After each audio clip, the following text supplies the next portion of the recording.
Bom dia, Ubuntu para vocês.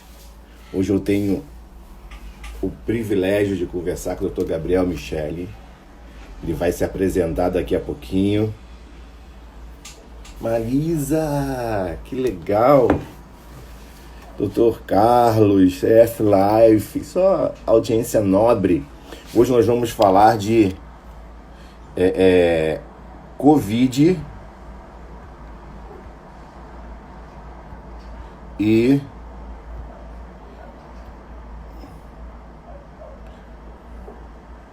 alterações neurológicas.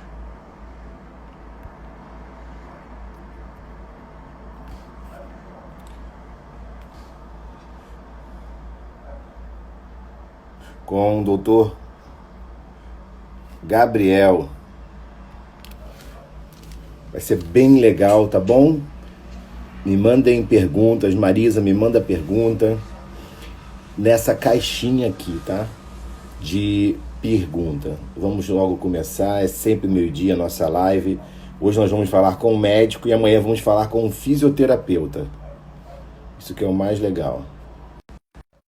Sobre as repercussões do Covid na clínica, no dia a dia, o Dr. Gabriel está na frente de batalha no Hospital do Cérebro. Isso é o mais interessante. Olá, Tudo bem, Gabriel? tudo certo? A sua voz já entrou, mas a imagem ainda está aguardando. Daqui a pouquinho a gente Daqui vai. a pouco vai.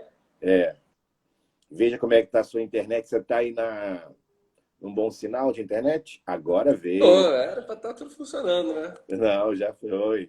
Tá Já bem, foi? tá ótimo. Tá Então, vamos, certo. vamos só fazer aqui um preâmbulo, né, do que a gente estava vendo. No dia 20, não vou lembrar o dia exato, tá?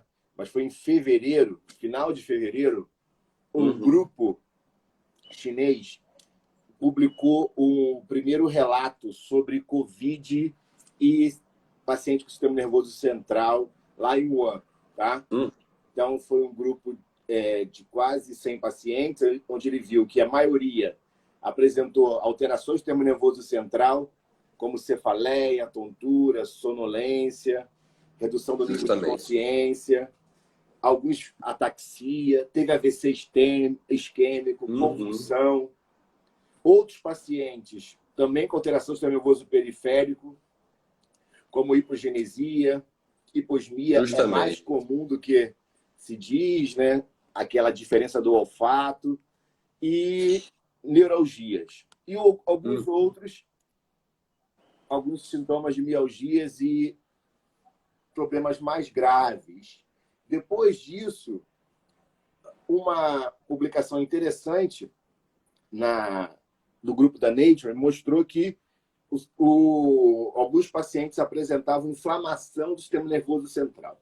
Então, isso, entre nós, né, da área da neuro, virou uma possibilidade nova, porque até pouco tempo atrás a gente só falava de pulmão. E hoje a gente está percebendo que a patologia, né, pode ser hematológica e esse vírus é mais atáxico, mais esperto do que a gente imaginava. Doutor Gabriel, obrigado pela sua participação. Queria que você se apresentasse agora, falasse um pouquinho da sua formação, já que você é muito novo, é meu colega na UFRJ. Então, fala um pouquinho da sua experiência com neuro e entra aí nessa sua percepção sobre o que a literatura está mostrando em neuro e Covid. Claro, Renato, boa tarde. Boa tarde, pessoal que está aí assistindo. É um grande prazer a gente poder bater esse papo e ter um espaço para conversar um pouquinho de neurologia num meio tão pneumológico, Boa. por assim dizer, né?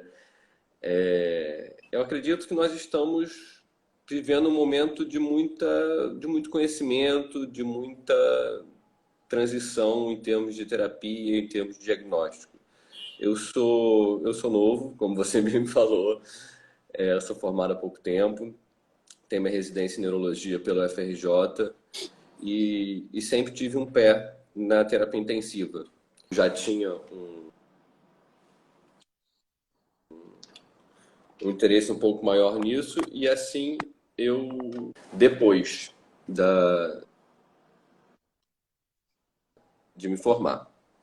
E agora, de repente, quando eu achei que eu estava saindo desse meio de terapia intensiva e podendo me dedicar mais aos pacientes neurológicos, eis que surge uma pandemia que ninguém previu, uma crise inesperada no planeta e atualmente eu estou dedicando meu tempo 100% ao tratamento dos pacientes de Covid-19, tanto na rede particular quanto na rede pública do Estado.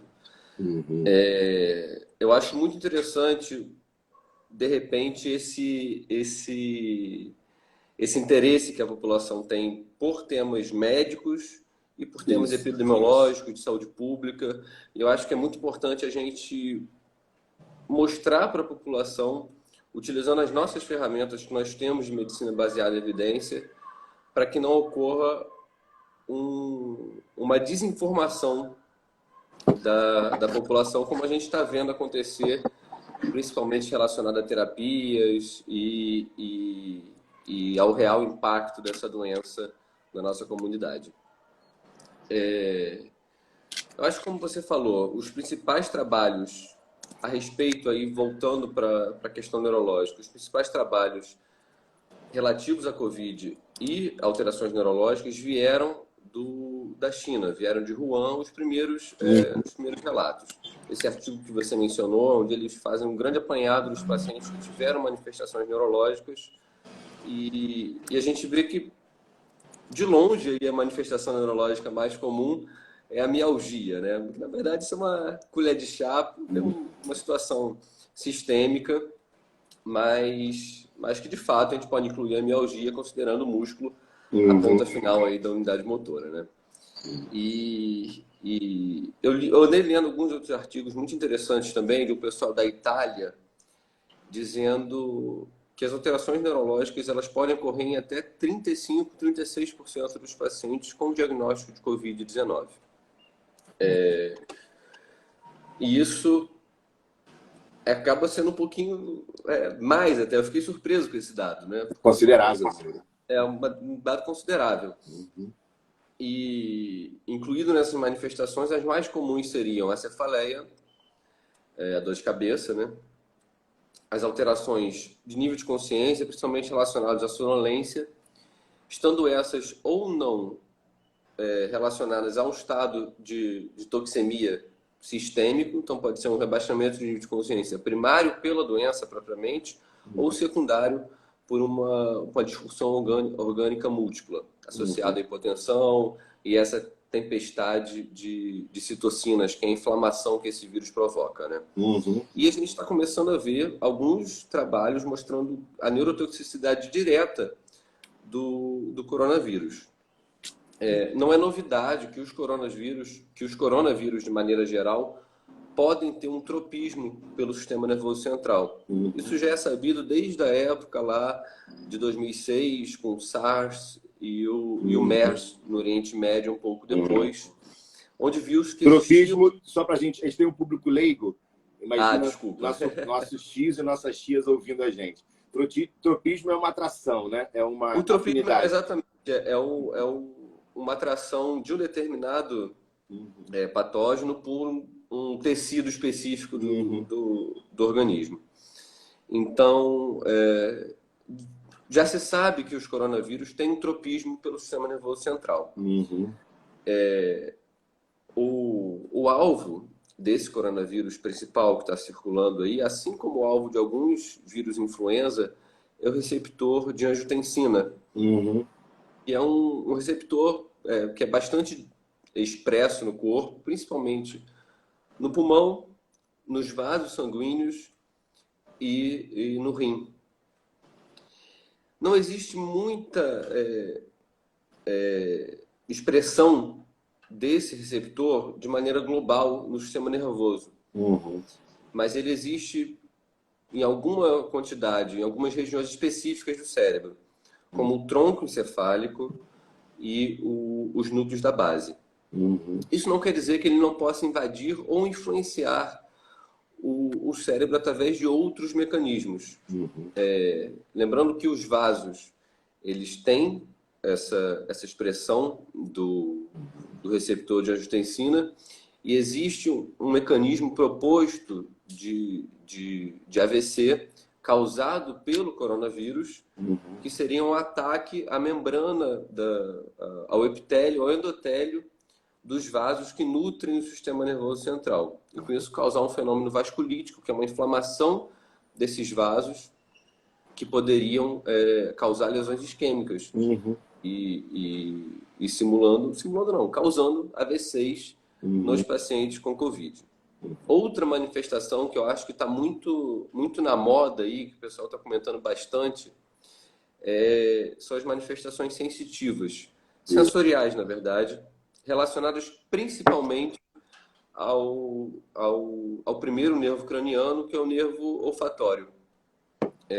Ele é um nervo atípico do sistema nervoso central, no sentido que ele é um nervo muito curto e composto de fibras muito isoladas. Então, você tem basicamente uma camada que protege o cérebro a partir da mucosa nasal de 3, 4 células. Então, são células que são muito invadidas pelo coronavírus, que podem ser a principal porta de entrada do coronavírus no sistema nervoso central. E a partir daí causar algumas alterações que já foram descritas em alguns relatos de casos, que não é algo que a gente vê muito comumente. Eu acredito que não tenha nenhum caso relatado no Brasil de encefalite propriamente causada pelo coronavírus, mas esse seria a porta de entrada que acredita-se que pode difundir o coronavírus pelo sistema nervoso central. Mas a gente está de olho aberto para esse tipo de situação. Os principais laboratórios de líquor do Brasil já fazem a testagem do PCR no líquor para o coronavírus, estando disponíveis aí para os neurologistas que possam detectar esse tipo de alteração, fazer o teste para detectar a infecção pelo coronavírus no sistema nervoso central. Você tocou num ponto interessante do líquor. Então, uma vez eles estando no líquor, há uma suspeita que ele atravesse a barreira hematoencefálica por outras regiões, ou o caminho continua sendo o nervo olfatório? Olha só, existem algumas alternativas à difusão, à invasão do coronavírus no sistema nervoso central. Gabriel, só para por que eu fiz a pergunta? Claro. Que está ouvindo a gente. O líquor é um produto hematológico, tá? O líquor, ele é um ultrafiltrado sanguíneo. Então, será que nessa ultrafiltragem o vírus conseguiria passar uma barreira, que é uma peneira muito seletiva, chamada barreira hematoencefálica? Essa é a minha curiosidade. Olha, até agora a gente não conseguiu provar esse tipo de situação ocorrendo numa barreira hematoencefálica intacta. Uma barreira hematoencefálica prejudicada por um mecanismo de inflamação, como uma meningite, ou até mesmo um AVC, uma vasculite, isso pode ser uma porta de entrada, mas isso não é a principal porta de entrada que a gente está vendo que possa explicar a invasão do coronavírus no sistema nervoso central. A principal porta de entrada que se supõe até agora, em modelos animais e teóricos, seria pela via neurogênica, por assim dizer. Tanto pelo nervo olfatório, que é o principal, quanto pela via antidrômica, isso quer dizer na contramão dos nervos periféricos.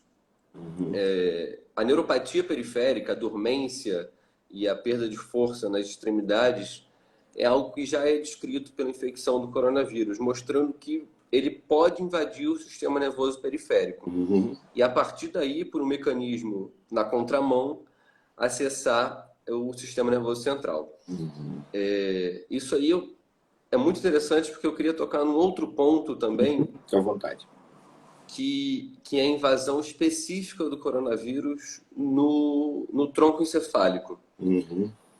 Alguns trabalhos biológicos, modelos animais, mostram que uma vez o animal infectado pelo coronavírus, esse coronavírus pode ser localizado em duas regiões bem específicas do tronco cefálico, que é o núcleo ambíguo e o núcleo do trato solitário. E essa região, ela é muito responsável pelo mecanismo de regulação respiratório.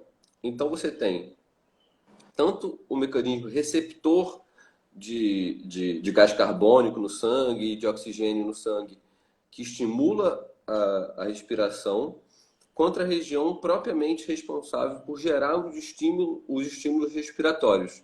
Então, existe aí uma possibilidade de a insuficiência respiratória causada pelo novo coronavírus não ser exclusivamente de origem pulmonar.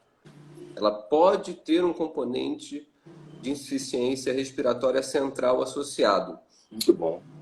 Eu acredito que isso não seja a principal situação, acho que inclusive é a menos comum de acontecer, mas dado o número de casos que está surgindo, eventualmente em um paciente ou outro, esse mecanismo pode explicar a insuficiência respiratória que a gente está vendo. O sistema nervoso ele já é alvo de zoonoses há bastante tempo, né? A gente teve recentemente aí Zika, chikungunya, e eu não li nada a respeito, mas você acha que, para o futuro, as mães devem ficar preocupadas com os lactantes, devem procurar um neuropediatra, devem saber, principalmente as mães grávidas infectadas, devem ter essa preocupação? O que a sociedade está conversando? Olha, isso é um grande e se. A gente não sabe ainda.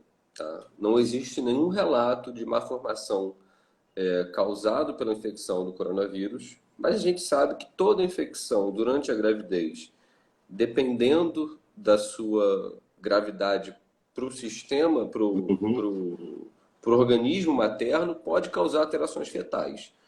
Mas até agora a gente não tem evidências de infecção direta desse embrião ou desse feto pelo coronavírus. Mas isso é algo que está sendo construído diariamente. Talvez não, com certeza, os primeiros bebês de mulheres infectadas pelo coronavírus não nasceram ainda. Perfeito. Tudo então, é muito novo. A gente não consegue dizer. E eu acredito que sempre que a gente não consegue dizer alguma coisa relacionada a uma formação fetal, nós temos que zelar pela prudência.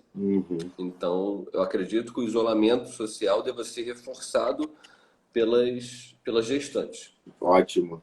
Apesar de não serem um grupo de risco propriamente para a doença pulmonar, a gente não sabe que repercussão isso pode ter para o embrião, para o feto. Muito bom. Já vamos falar em não sabe, eu quero incentivar as pessoas que estão em casa aqui assistindo a gente a usar esse ponto de interrogação para fazer as perguntas. Eu tirei aqui os comentários para ficar melhor, para a gente ouvir o doutor. E essa setinha aqui é para você chamar mais gente. Estou te dando um tutorial de Instagram, hein, doutor? De graça, hein? Estou precisando, porque eu não sei nada disso. E esse coraçãozinho é para chamar mais gente, para a gente ficar nas primeiras lives, tá? Obviamente que a gente não tem a mesma audiência de um músico, de um entertainer, mas a gente precisa... Devagar a gente chega lá, Devagar a gente chega lá. Então já tem pergunta aqui já, vamos ver. Legal. E vamos abrir para as perguntas. A Camila está perguntando. Camila é uma fisioterapeuta que trabalha com doenças raras, trabalha com o sistema nervoso. Ela está perguntando, meningite pode ser agravado devido ao Covid-19? Olha, agravado eu não diria, assim, porque eu não sei se ela está se referindo a meningites crônicas ou meningites autoimunes. Meningites agudas, a maioria das meningites são quadros agudos, sejam eles bacterianos ou virais. A gente tem a concorrência da infecção pelo coronavírus e uma meningite bacteriana ou viral, eu acredito que não teve nenhum caso relatado a respeito disso, tá? Mas, sem dúvida, a meningite pode ser causada pelo coronavírus. Isso é algo que a gente está vendo também. E a porta aberta que você havia comentado, uma vez essa meninge não estável e a infecção ocorrer no sangue, é mais fácil de atingir o sistema nervoso. Com certeza. Muito bom. Vamos para mais uma. Aí depois eu vou continuar aqui o papo. Vamos lá. Consegue ler aí? Não estou lendo nada. AVC por vasculite seria em vasos mais distais? Atendi um paciente essa semana com AVC de artéria cerebral média e Covid. Olha, quando eu digo vasculite, eu acredito que os principais relatos são primariamente de pequenos vasos. Então, se comportaria como uma vasculite causando um AVC de pequenos vasos em múltiplos locais periféricos do cérebro. Eu até hoje não li nenhum relato de vasculite de grande vaso, como carótida e aorta, ou até a artéria cerebral média, podendo causar o AVC isquêmico, como, por exemplo, é o caso do vírus da herpes zoster, que causa catapora, que sabidamente dá uma vasculite de grandes vasos. Eu não li nada a respeito do corona causando vasculite de grandes vasos. Eu acredito que a gente está falando aí de uma doença de pequenos vasos. E, doutor, é bom deixar claro que as pessoas, elas terão mortes principalmente pela comorbidade que foi implicada pelo Covid. A gente tem um dado agora político que há um questionamento da ciência e há um questionamento até mesmo que vocês, médicos, a culpa é de vocês agora, estão dizendo que as pessoas estão morrendo de Covid sem ser Covid. Isso muito me assusta, né? Quando a sociedade começa a enxergar quem cuida deles como um vilão político. Como é que você... Eu acho isso assim, uma coisa temerária. Porque eu acredito que isso só gera desinformação, isso gera pânico e isso gera descrença nos meios oficiais de informação. De fato, eu ouvi algumas pessoas dizendo que existem médicos que estão dando diagnóstico de Covid sem ser Covid, mas eu acredito que a maioria desses casos ocorre falta de comunicação entre o médico e a família dessa vítima em potencial. Porque, por exemplo, a gente não tem testagem em massa na nossa população. Os hospitais que estão lá na ponta, que estão no interior, ou hospitais primários, eles não têm acesso a métodos de testagem. Então, quando chega uma pessoa em insuficiência respiratória aguda, que acaba evoluindo para o óbito, e a gente consegue detectar que houve uma pneumonia causando essa insuficiência respiratória, isso obrigatoriamente, pelo status do Ministério da Saúde, pelo status do Brasil de região de risco para o coronavírus, a gente é obrigado a colocar, não como causa principal, mas como causa suspeita. Ótimo. Isso é para estatística, a gente precisa saber o que está acontecendo, senão a gente vai estar navegando em mares não mapeados. A gente saber quantos pacientes morreram de insuficiência respiratória numa determinada região, a gente consegue comparar com esse dado do ano passado, por exemplo. E a partir daí, ter uma vigilância epidemiológica maior. E com a falta de teste no Brasil, eu estou lidando diretamente com isso, com a ansiedade das pessoas, que tem até poder aquisitivo para comprar o teste e não tem teste disponível, é muito mais fácil a gente ter uma subnotificação do que uma supernotificação, né? Com certeza. Eu acredito que a gente pode... A gente está notificados... Nós temos notificados atualmente um número de casos que deve beirar uma ordem de grandeza menor do que os verdadeiros casos que estão circulando na população. Com certeza. Mais uma pergunta, a Dani está perguntando se o Guilherme Barré, que o irmão dela teve, que vai para o pulmão, né? mais uma que atinge o sistema nervoso. Uhum. E o coronavírus tem alguma correlação? A gente falou um pouquinho aí do chikungunya, né? E explica aí para nossa amiga. Isso é curioso, porque a síndrome de Guillain-Barré, ela classicamente é uma síndrome pós-infecciosa. Então, ela é como se fosse uma resposta do seu sistema imunológico contra um agressor que, por acaso, esse agressor expressa e estimula o nosso sistema imune a gerar anticorpos que têm reações cruzadas com os anticorpos naturalmente presentes nos nossos nervos periféricos. E uma vez o nosso organismo atacando o nosso sistema nervoso periférico, ocorre a síndrome de Guillain-Barré, que é uma polirradículo-neuropatia desmelinizante aguda, que pode causar insuficiência respiratória, e a gente viu muito quando a gente estava na epidemia de Zika, que teve uma explosão de casos de Guillain-Barré. Esse não parece ser o caso com o coronavírus. A gente não está vendo até agora um aumento de casos de Guillain-Barré na população. Não que não possa causar, eventualmente um caso ou outro a gente pode ver. Eu até agora não vi nenhum caso, não vi nenhuma descrição de caso de Guillain-Barré causado pelo coronavírus. Diferente de quem tem polineuropatias recorrentes ou crônicas, como o caso do CIDP, que é como se fosse um Guillain-Barré crônico, entre aspas, onde existe uma constante ativação do sistema imune contra os nervos periféricos. Nesse caso, qualquer tipo de infecção, inclusive pelo coronavírus, pode causar um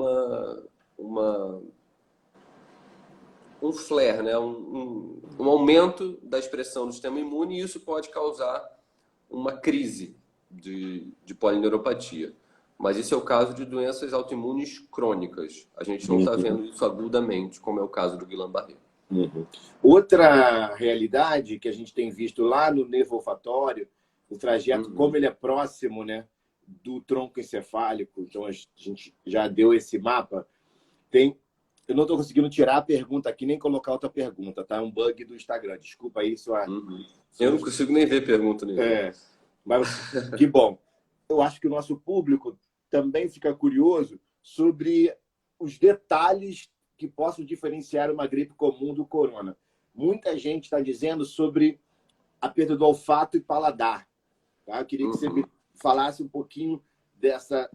por que eles estão tão próximos, o nosso público é bem leigo também, e se isso pode ser uma suspeita para o coronavírus, uma vez que ele atinge essa porta de entrada aí no sistema nervoso.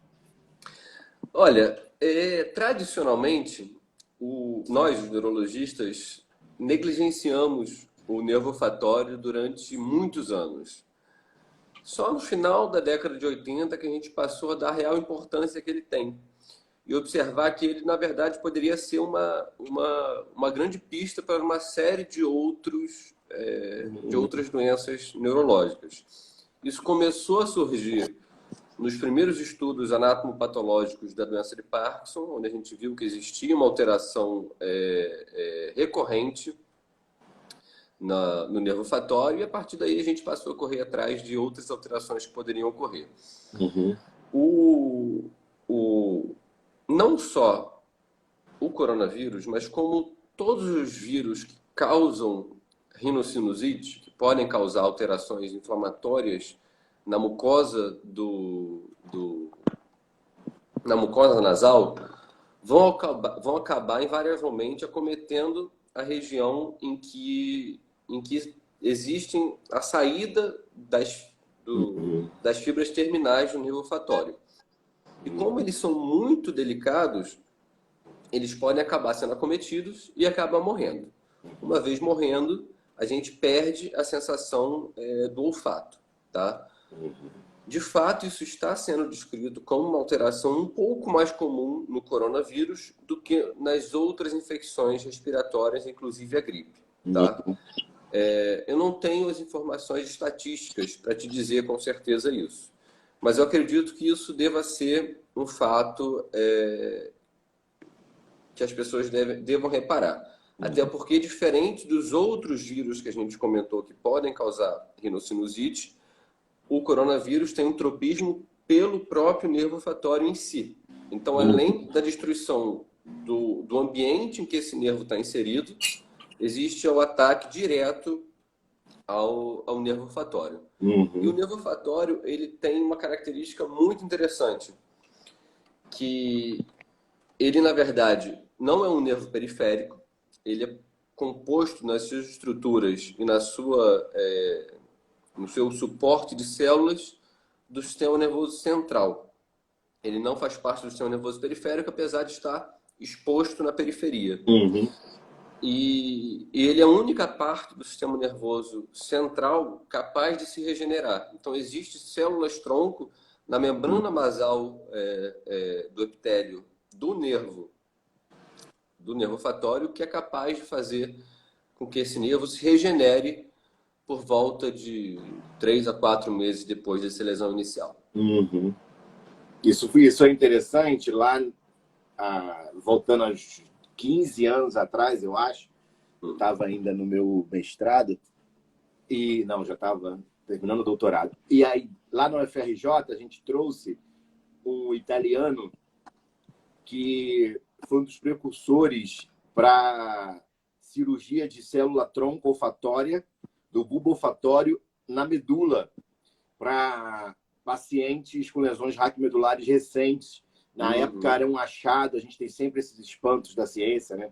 Claro. Era um achado muito interessante, acabou não vingando, né? A gente viu que não é tão promissor assim, mas é bom saber que até mesmo uma célula com esse poder regenerativo é acometida. O que dirá as outras regiões do sistema nervoso? Aí eu quero te perguntar o que você pensa dos seus colegas do pós-mortem e do pós-infecção.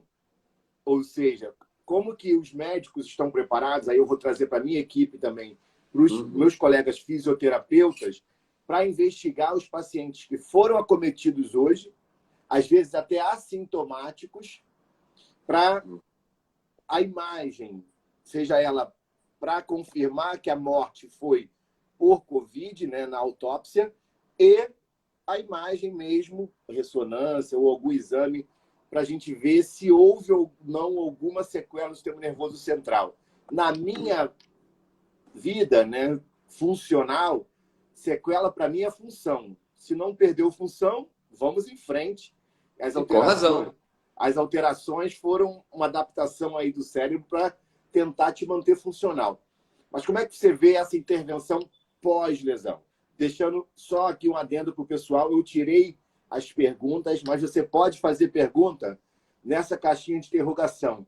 Se eu não botar caixinha de interrogação com a sua pergunta, eu já fiz ela aqui durante a conversa, tá bom? Toca aí no coraçãozinho, chama outras pessoas, estamos no meio da live e doutor Gabriel está direto no front, no Hospital do Cérebro. E daqui a pouco eu quero que você fale do Hospital do Cérebro, como é que ele está enfrentando isso. Claro. Mas vamos lá para a minha pergunta anterior. Bem, a respeito do diagnóstico pós-mortem de acometimento do sistema nervoso central. Isso só pode ser feito por métodos moleculares, tá? Então, é o que está sendo feito em alguns pacientes que foram detectados quadros de encefalite, inclusive encefalite necrotizantes, hemorrágicas, em que no pós-mortem foi detectado lá o RNA do vírus nas regiões acometidas do sistema nervoso central. Então, acredito que hoje só existe, é o único método da gente dar esse diagnóstico pós-mortem. Quanto ao diagnóstico em vivo, eu acredito que a gente não saiba ainda qual é o padrão típico de lesão do sistema nervoso desse vírus. Os aspectos de imagem que a gente encontra podem ser encontrados em algumas outras infecções virais, tá? Ou algumas outras encefalites, inclusive encefalites autoimunes e pós-infecciosas. Então, eu acredito que a gente não tem ainda um padrão clássico de imagem. Tá? Mas acredito que Caso haja suspeição grande, o diagnóstico por método molecular no líquor está disponível justamente para esses casos. Tá? A respeito de sequelas, não sabemos também do ponto de vista do ataque direto ao sistema nervoso.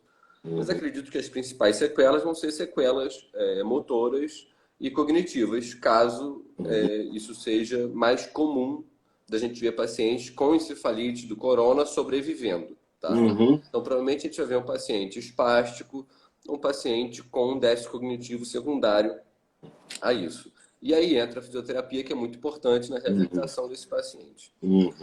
Mas eu acredito que, de longe, o papel do fisioterapeuta no pós-doença, no pós-pandemia, também é muito importante. Porque vocês já são fundamentais durante a epidemia. Porque vocês, assim como nós, estão lá na linha de frente, cuidando de todos os pacientes ventilados, que sem vocês a gente não teria como fazer isso. Então, isso é muito importante do fisioterapeuta.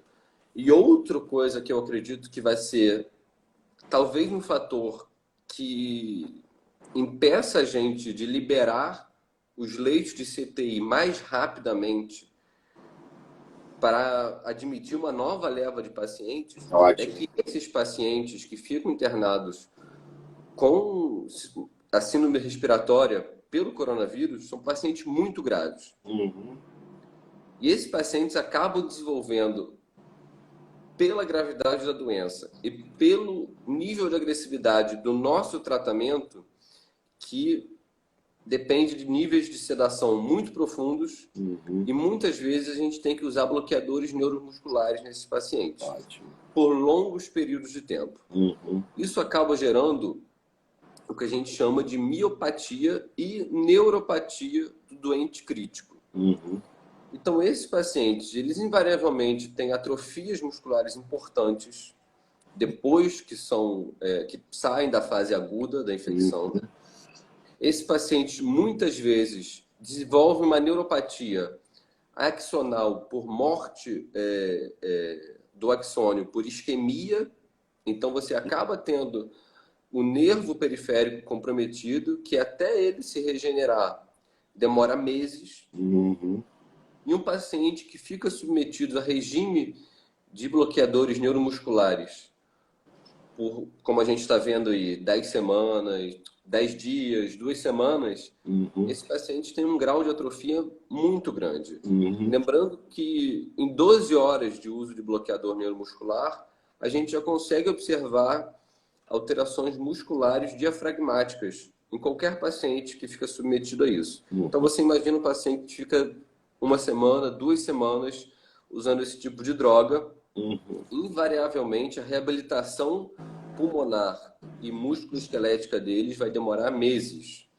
Então, é um paciente que necessita de cuidados fisioterápicos durante muito tempo. Então, isso é outro fator que mantém esse paciente num leito de terapia intensiva. Muito bom. E a gente precisa ciclar, né? Agora, com essa possibilidade da gente imitar alguns números europeus ou norte-americanos, o leito é a peça fundamental para que a gente não deixe ninguém de fora, né? Justamente. Eu queria saber como é que está, então, a sua experiência no Hospital do Cérebro e agora te puxar para o seu lado intensivista, tá? O protocolo que a gente vinha vendo, e alguns colegas vêm me relatando, é que esse paciente, quando já chega grave e com o diagnóstico de imagem confirmando a invasão pulmonar, o melhor é não insistir com ventilação não invasiva. Para quem não está em casa, a gente tem duas estratégias. Para quem está em casa e não é da nossa área, a gente tem uma estratégia da fisioterapia ajudar esse camarada a respirar sem intubação, mas isso acaba gerando uma ajuda do paciente, e a gente tem como parar a ajuda do paciente e prestar uma ventilação de total suporte, que é o ventilador respirando por ele. Esse protocolo, na sua experiência, ele continua individual ou vocês estão preferindo o suporte total para os pacientes que já chegam mais graves? Olha, eu acho que, assim, cada paciente é um paciente, mas, de maneira geral, a gente, no Instituto do Cérebro, está lidando com pacientes que são referenciados. Então, poucos pacientes chegam para a gente respirando em ar ambiente. Isso, geralmente, a gente vê pacientes chegando lá entubados, que foram entubados em unidades ou primárias ou secundárias e foram transferidos para a gente, tá? Mas isso não impede que a gente tenha nosso protocolo, tenha nossa convicção do que talvez vá render melhores benefícios, claro, observando os dados da China e da Itália, principalmente, que vieram antes da gente nessa pandemia, tá? Ambos esses centros, eles trouxeram dados não muito animadores para a gente a respeito da ventilação não invasiva, tá? Primeiro, porque era um paciente que poucas vezes a gente ia conseguir segurar ele só fazendo estratégias não invasivas. E esses pacientes invariavelmente iam acabar evoluindo para a insuficiência respiratória, necessitando de intubação orotraqueal. E segundo, que é pelo risco de disseminação do coronavírus através do aerossol, uma vez que a ventilação não invasiva acaba gerando mais aerossol no ambiente, tá? Então, na Itália, eu acho que é algo cultural, não cultural, mas eu acho que talvez eles tenham mais hábito, eles têm aquelas máscaras de VNI que a gente chama de helmet, que é um capacete que pega a cabeça inteira. Essa máscara é a máscara mais segura para se fazer a ventilação não invasiva, que é algo que a gente não tem muito disponível no Brasil. É raro, é raro. É raro a gente ter. No Brasil, a gente geralmente usa aquela máscara que pega o nariz e a boca ou a full face. A gente não tem tanto realmente. Então, pelo risco de aumento de contágio e contaminação da equipe de saúde, nós estamos preferindo a intubação precoce desses pacientes com insuficiência respiratória pelo coronavírus. Tá? E algo que eu não fiz ainda, mas que eu li relatos de que está sendo feito na Itália, e eu achei muito interessante, porque abre um pouco mais a nossa cabeça de um paradigma do intensivista, que é em relação à prona desses pacientes. Perfeito. A gente vai falar disso amanhã. A gente vai estar com os terapeutas, né? E então, quais são as estratégias. E certamente Sérgio Nemer, Luiz Felipe vai estar aqui comigo. Vão comentar um pouco mais sobre as estratégias posicionais. Mas explica aí o que é a prona e para a gente concluir. Não quero aqui dar spoiler na live de amanhã. Pode. Qualquer informação é importante. Mas a estratégia de prona é uma estratégia que é derivada dos estudos de ventilação e perfusão pulmonar, onde a gente vê que a gente tem uma melhor ventilação quando o paciente está deitado nas áreas mais superficiais do pulmão e uma melhor perfusão nas áreas mais posteriores do pulmão. E a gente acaba casando isso melhor. Eu estou falando isso de uma maneira... Eu não sou especialista em fisioterapia respiratória, não, por favor, mas em fisiologia respiratória. Mas quando a gente tem um paciente com uma troca gasosa muito comprometida, uma das estratégias que a gente tem para melhorar a relação ventilação pulmonar e perfusão sanguínea desse pulmão é pronar o paciente, que consiste em virar o paciente de bruços no leito, o que é algo tecnicamente muito difícil da gente manter esse paciente pronado, porque você aumenta o risco de úlceras de pressão, você dificulta todo o manejo de acessos venosos, de drenagem de secreção de via aérea, mas a gente vê que uma boa porcentagem dos pacientes se beneficiam bastante desse tipo de manobra. E é algo que eu andei lendo recentemente que me deixou bastante curioso, é que eles estão adotando essa estratégia na Itália, nos hospitais de campanha, de maneira precoce, e com o paciente acordado. Então eu achei isso fantástico, e algo que eu não tinha pensado nesse tipo de aplicação dessa manobra de recrutamento, né? É quase uma profilaxia. Você sabe Exatamente. que aquele órgão vai ser acometido, então vamos ventilar e perfundir melhor Exatamente. antes. Então, nos hospitais de campanha da Itália, alguns profissionais, a partir do momento que o paciente necessitava de oxigênio suplementar, esses pacientes eram instruídos a fazer períodos de prona ao longo do dia. Então, esses pacientes no leito do hospital de campanha, acordados, voluntariamente ficavam de bruços no leito por algumas horas durante o dia. E viu-se que isso melhorava a oxigenação, a pressão parcial de oxigênio no sangue desses pacientes. E os trabalhos ainda não foram publicados a respeito de se isso evita a necessidade de ventilação não invasiva ou de ventilação invasiva, ou se isso, de fato, modifica o desfecho desses pacientes. Desfecho fatal ou desfecho de intubação orotraqueal. Mas, de fato, isso me pareceu muito interessante e uma aplicação também que, com certeza, os fisioterapeutas podem fazer quando estiverem no front, né? E a grande sacada é tentar entender que a medicina, a fisioterapia, é uma arte. Então, as pessoas que estão tentando encontrar a bala de prata, nós estamos tentando, ao máximo, encontrar estratégias, às vezes não alopáticas, sem remédio, como posicionar um paciente de uma forma que ele possa entrar mais ar e esse ar ser perfundido para os outros órgãos, para não haver falência periférica, de todas as formas possíveis. Então,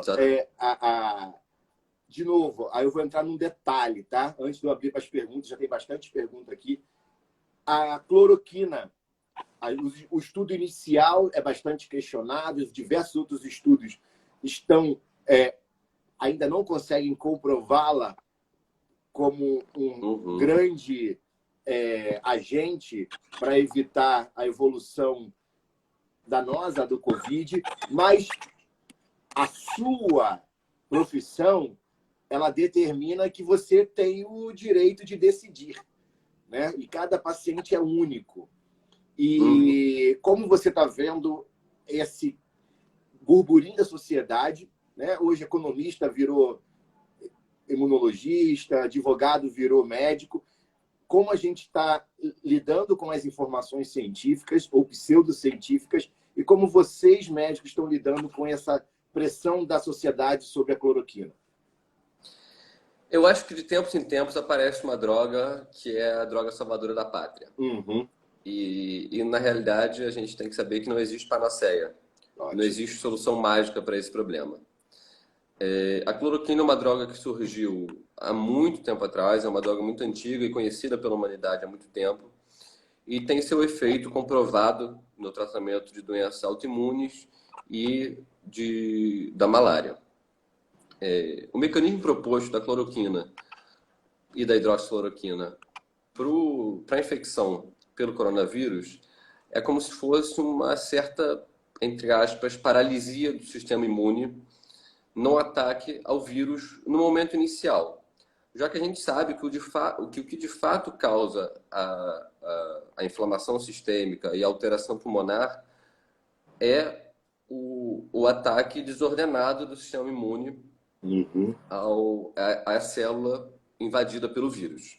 Tá? Então, o mecanismo proposto é você tentar frear um pouco essa resposta imune e evitar o ataque, evitar a evolução para o desfecho de ciência respiratória. E também o desfecho fatal nos pacientes que já evoluíram para ciência respiratória. Mas assim... Opa, desculpa. A história é que, na prática, a teoria é outra, né? Os estudos, eles são preliminares. Não existe nenhum estudo sério, duplo cego, randomizado, ainda publicado sobre a cloroquina. Nós temos estudos preliminares, principalmente baseados em série de casos. A gente tem o estudo que, na verdade, foi o estopim dessa discussão toda, que é um estudo francês, onde houve o uso da hidroxicloroquina junto com a azitromicina. Isso. E e com com um bom resultado. Um estudo que depois foi visto que tinha uma série de falhas metodológicas e, e, e que não tinha valor científico, por assim dizer. Então, eu acho que a gente tem que ter calma nesse tipo de situação, até porque a hidroxicloroquina não é uma droga inerte. Apesar de ser uma droga relativamente segura, já é usada há bastante tempo, a gente passa a ter problemas quando usa ela indiscriminadamente para um monte de paciente, porque a gente começa a ver os efeitos colaterais dela. A infecção pelo coronavírus, o Covid-19, ela é uma doença por si só, com uma alta taxa de cura, uma alta taxa de recuperação. Então a gente tem um viés terrível quando a gente faz um tratamento com um remédio e observa a cura de uma doença que já tem uma taxa de cura espontânea muito alta. Perfeito. Então, o que eu acredito que a gente está vendo é as pessoas estão melhorando com, sem ou apesar da cloroquina. Tá? A gente precisa esperar um pouco para ter certeza se essa droga de fato causa alguma melhora no quadro. Minha experiência pessoal, eu tenho uma série de pacientes que são tratados com hidroxicloroquina, eu acompanho uma série de pacientes, todos graves, e até agora não houve benefício observado algum da cloroquina. Pelo contrário, eu vi diversos efeitos colaterais, principalmente relacionados à arritmia cardíaca. Que a gente não sabe também se é causado diretamente pela invasão cardíaca do vírus, que pode causar arritmia, ou se é o uso das medicações cardiotóxicas, como a hidroxicloroquina. Vamos abrir para as perguntas? Botar duas aqui. Claro. E essa é para você. Doutor, já tem estudo sobre o tipo sanguíneo que esse vírus tem preferência? Já leu alguma coisa? E é muito interessante que eu trabalho com pesquisa, né? E eu não leio quase nada com tipo sanguíneo de algum patógeno preferindo A ou B. Mas as pessoas de volta e meia têm essa dúvida, né? Que o tipo sanguíneo salvaria ou prejudicaria em alguma patologia. Sim, isso é uma dúvida realmente que as pessoas volta e meia surgem com ela, mas que eu também nunca li nada a respeito disso, de um tipo sanguíneo ou outro serem mais vulneráveis a determinadas infecções ou não. Mas, de fato, não existe nenhum trabalho publicado a respeito disso. Eu acho que ninguém nunca questionou isso, em primeiro lugar. Mas, se é um questionamento válido, é algo que precisa ser estudado. Precisa ser estudado. Mas eu acredito que o tipo sanguíneo talvez interesse mais para o morcego que trouxe esse vírus para a gente do que efetivamente para a gente. Boa. Eu costumo dizer que a ciência vem sempre depois da população, né? A gente está sempre fazendo a nossa descoberta e a ciência vem lá e comprova os fatos, né? A gente não está desmerecendo a pergunta, mas é que uma pergunta que aos cientistas talvez interesse pouco. Vamos para mais uma aqui. O que vocês pensam sobre o nível emocional do paciente acometido por Covid-19 ser um fator favorável para o contágio? Deixa eu fazer uma brincadeira. Ontem eu conversei com o professor Palmiro. Palmiro é um dos responsáveis pela fisioterapia do Copa Star, do Copa Dor, da Rede Dor. É um querido.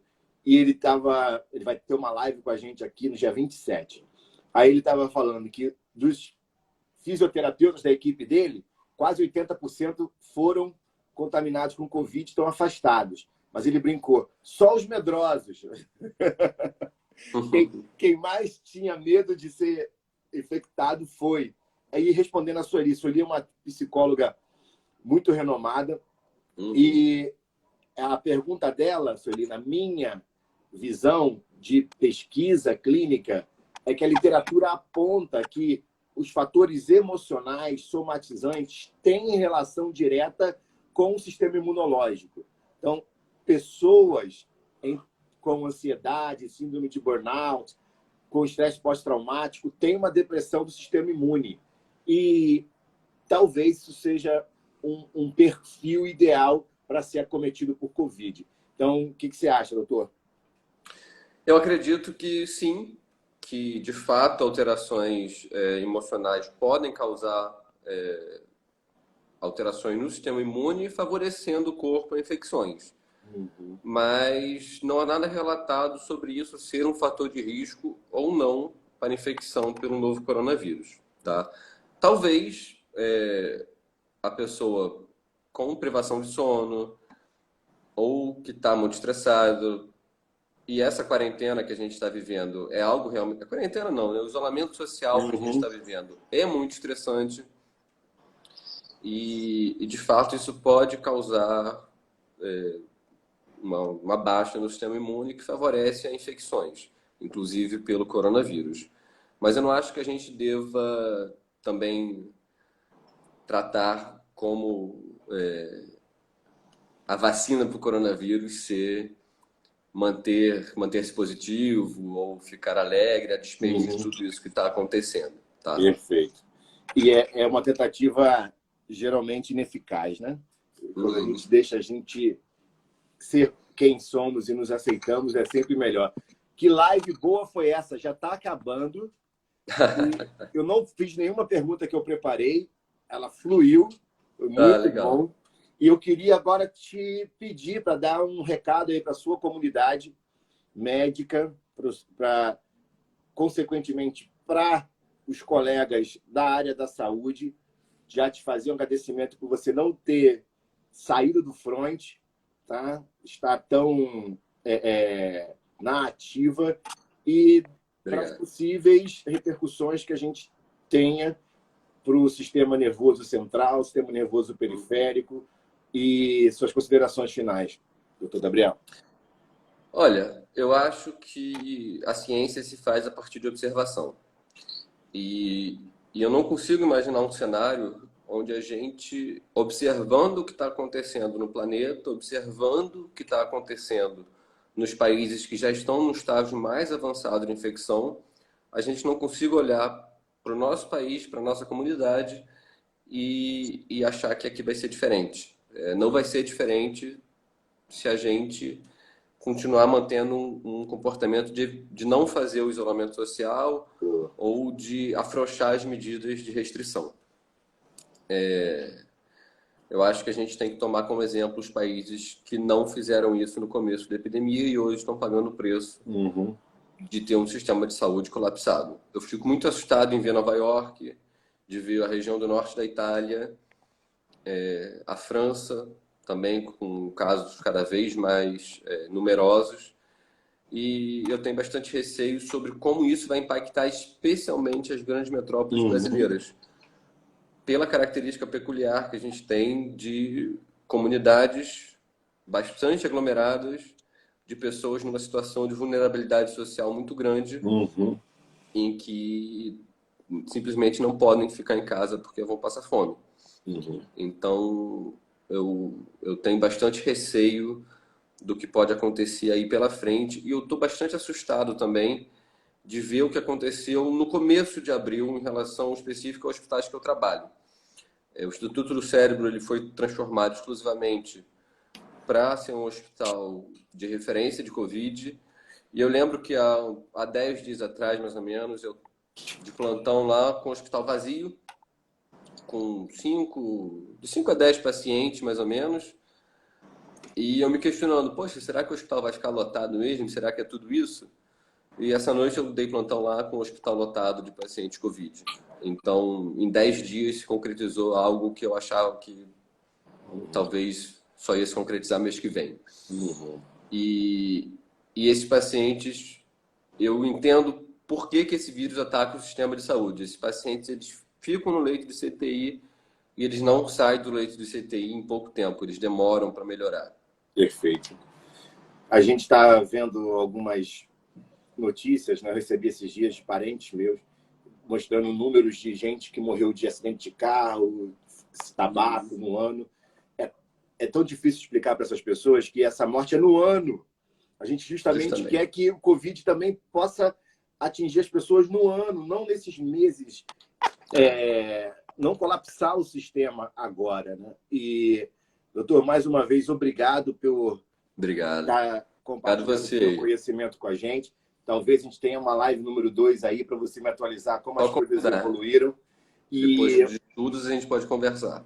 Eu acho que é isso que a sociedade merece. Uma conversa clara, não alarmista e não sensacionalista, mas que o conhecimento nos salve.